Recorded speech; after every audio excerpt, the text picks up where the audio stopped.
Welcome all of you to my video. In this video we are going to see chapter 5 coordinate geometry example 5.15. Without using Pythagoras theorem, so that the points 1, minus 4, 2, minus 3 and 4, minus 7 form a right angle triangle. So இது வந்து ஒரு right angle triangle form பண்ணது Pythagoras theorem use பண்ணாமல் நம்ம prove பண்ணி காட்டணும் இந்த points ஆச்சு. ஸோ பாருங்களேன், இப்போ உங்களுக்கு 3 பாயிண்ட்ஸ் கொடுத்துருக்காங்க. ஸோ லெட் இதை வந்து என்ன பண்ணிக்கலாம்னா நம்ம இப்போ ஏபிசி நேம் பண்ணிக்கலாம், வரிசையாகவே நேம் பண்ணிக்கலாம். டயக்ராம் பார்த்து பார்க்குறோம் அவசியம் ஒன்றும் கிடையாது. 1, minus 4, 2, minus 3 அண்ட் சி வந்து உங்களுக்கு 4, minus 7. நம்ம ஸ்லோப் வச்சு கண்டுபிடிக்கலாம். இதை ஒன்றி பித்தாரஸ் தியரம் வச்சு கண்டுபிடிக்கலாம். இங்கே பித்தாரஸ் தியரம் யூஸ் பண்ணலாம்னு சொன்னாலும் நம்ம என்ன பண்ணிக்கலாம்னா ஸ்லோப் யூஸ் பண்ணி கண்டுபிடிக்கலாம். ஸ்லோப்னாலும் ஒரு ஸ்லோப் வந்து உங்களுக்கு இந்த மாதிரி வரணும், ஒரு ஸ்லோப் இந்த மாதிரி இருக்கணும், ஒரு ஸ்லோப் இந்த மாதிரி இருக்கணும். அப்படி இருந்தால் அது ஒரு ரைட் ஆங்கிள் ட்ரையாங்கிள் தான். ஸோ அதை தான் இப்போ நம்ம பார்க்க போகிறோம். ஸோ ஸ்லோப் ஆஃப் ஏவி என்பது உங்களுக்கு பாருங்கள், ஸ்லோப் ஆஃப் ஏவின்னு சொன்னீங்களா உங்களுக்கு வந்து ஸ்லோப் ஆஃப் ஏவின்னு சொல்ல உங்களுக்கு பாருங்கள். இப்போ உங்களுக்கு ஸ்லோப் ஆஃப் ஏபி வந்து இந்த ரெண்டு லைன். ஸோ இது வந்து y2 minus y1 நம்ம ஃபார்முலா யூஸ் பண்ணது இதுதான் ஃபார்முலா தான், இதுதான் எதுவுமே யூஸ் பண்ணணும். x2 minus x1. So y2 minus y1 minus போட்டுட்டு அங்கே மைனஸ் இருந்துச்சுன்னா மைனஸ் உள்ள ப்ராக்கெட்டில் போட்டுக்கணும். So h2 minus x1 2 minus 1 minus 3 plus 4/1 that is 4 minus 3 1 so அது வந்து உங்களுக்கு 1/1 சொல்லிட்டு வரும். அது ஒன்றுமே இல்லை, +1.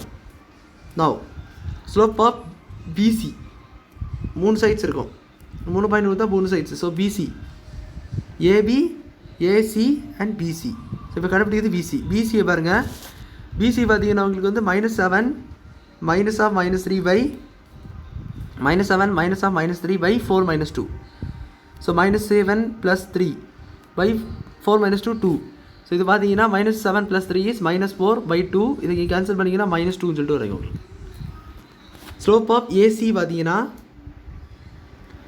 ஏசியோடைய ஸ்லோப் உங்களுக்கு என்னென்னா -7 இருக்குது. ஸோ இந்த பாயிண்ட்லேருந்து இந்த point. So -7 minus of minus plus 4 minus of minus 4 by 4 minus 1 இந்த 4 minus 1. ஸோ அடுத்தது -7 plus 4 by 3 பார்த்தீங்கன்னா -3/3 கேன்சல் பண்ணிங்கன்னா -1 வரும். ஸோ -1. இப்போ நம்ம எப்படி இதை வந்து நம்ம பெர்பெண்டிகுலரும் ப்ரூவ் பண்ணி ஆகணும், ஏன்னா அப்போ தான் உங்களை ரைட் ஆங்கிள் ட்ரையாங்கிள் சொல்ல முடியும். ஸோ ஏதாவது ஒரு ட்ரையாங்கிளுக்கு ரைட் ஆங்கிள் ட்ரையாங்கிளாக இருக்குது, ஏதாவது ஒரு ஆங்கிள் 90 டிகிரியாக இருக்கணும். அதை நீங்கள் யூஸ் பண்ணி தான் என்ன பண்ணணும்னா ரைட் ஆங்கிள் ட்ரையாங்கிள் சொல்லி, அதாவது இப்படி ஏதாவது இருக்கக்கூடிய ஆங்கிள் ஏதாவது ஒன்று வந்து 90 டிகிரி இருந்தாலும் அப்போ தான் அந்த ரைட் ஆங்கிள்னே சொல்ல முடியும். ஏன்னா இன்னும் ரெண்டு உள்ளது எந்த ஆங்கிள் இருந்தாலும் பரவாயில்ல, ஒன்று கண்டிப்பாக 90 டிகிரியாக இருக்கணும். ஸோ நீங்கள் என்ன பண்ணணும்னா ஏதாவது 2 எடுத்துக்கோங்க. நான் இப்போ உங்கள் புக்கில் கொடுத்துருக்க மாதிரியே என்ன எடுக்கணும்னா slope of AB into AC ஏதாவது 2 எடுத்தாலும் உங்களுக்கு வரும். பட் இதை நீங்கள் பார்த்தாலே தெரியணும் -1 வரணும். -1 வர மாதிரி நீங்கள் எடுத்துக்கலாம். நம்ம நார்மலாக என்ன பண்ணிக்கலாம்னா எந்த 2 ஸ்லோப்னாலும் எடுத்துக்கலாம் 90 டிகிரி சொல்லுறதுக்கு. பட் நம்மளுக்கு வந்து அதில் வந்து கண்டிஷன் என்னென்னா பெர்பெண்டிகுலர் இருக்கிறதுக்கு -1 வரணும். ஏன்னா இங்கே படிச்சிருப்பீங்க m1 × m2 = -1 வந்தால் தான் உங்களால் பெர்பெண்டிகுலர்னே சொல்ல முடியும், பெர்பெண்டிகுலாரிட்டி கண்டிஷன். அப்போது m1 × m2 = -1 சொல்லணும்னா ஏதாவது 2 ஸ்லோப் நீங்கள் அதை வச்சு எடுக்கணும். அப்படி பார்த்தீங்கன்னா I am going to take the slope AB and slope AC. உங்கள் புக்கில் கொடுத்துருக்காங்க, இதே தான் கொடுத்துருக்காங்க. ஸோ அது யார் எடுத்தேன்னு உங்களுக்கு வந்து தெரியணும், அதுக்காக நான் இதை சொன்னேன். இப்போ பிசி எடுத்திங்கன்னா உங்களுக்கு வந்து வராது, பிசி ஏன்னா 2 இருக்குது -2 இருக்குது. ஸோ அது வந்து நம்மளுக்கு தேவையில்லை. ஸோ அதனால் மிச்சம் 2 நீங்கள் எடுத்துக்கலாம்.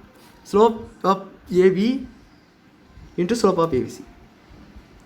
ஸோ நிறைய பேருக்கு இந்த டவுட்ஸ் வரும், அதனால தான் நான் சொன்னேன் இது தான் எடுக்கணுமான்னு சொல்லிட்டு. ஸோ அது வந்து நீங்கள் பார்த்து எடுக்கணும்.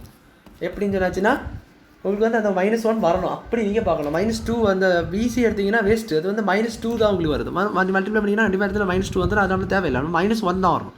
ஸோ அதனால் அந்த 2 பாயிண்ட் இருக்குது நீங்கள் பார்க்கணும். ஸோ அதனால் இந்த 2 ஸ்லோப் பார்த்துருக்கோம்.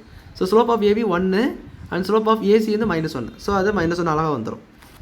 ஸோ அப்போ இது என்ன சொல்லலாம்னா ஏபி என்ன 2 ஸ்லோப் எடுத்துக்கோ அது வந்து பெர்பெண்டிகுலர் டு ஏசின்னு சொல்லலாம், பெர்பெண்டிகுலர் டு ஏசின்னு சொல்லலாம். ஸோ இது நீங்கள் என்ன சொல்லலாம்னா இந்த 2 பெர்பெண்டிகுலர் ஏதாவது ஒன்று பெர்பெண்டிகுலர்னாலே அது ரைட் ஆங்கிள் ட்ரையாங்கிள் சொல்லிட்டு. So ABC is right angle triangle சொல்லி இந்த சம்மை நீங்கள் அழகாக ப்ரூவ் பண்ணிடலாம். இந்த பித்தாகரஸ் தியரம் நம்ம யூஸ் பண்ணவே இல்லை, ஜஸ்ட் நம்ம யூஸ் பண்ணது வேறு ஸ்லோப் ஆஃப் அந்த ஸ்லோப் ஃபார்முலா மட்டும் யூஸ் பண்ணி நம்ம அழகாக அதை நம்ம ப்ரூவ் பண்ணிட்டோம். ஸோ அவ்வளோதான் சம் புரிஞ்சிருக்குன்னு நினைக்கிறேன். வீடியோ பிடிச்சதை லைக் பண்ணுங்கள், ஷேர் பண்ணுங்கள், சப்ஸ்கிரைப் பண்ணுங்கள். டவுட்ஸ் இருந்தால் கமெண்ட்ஸ் சொல்லி எனக்கு தேங்க்யூ.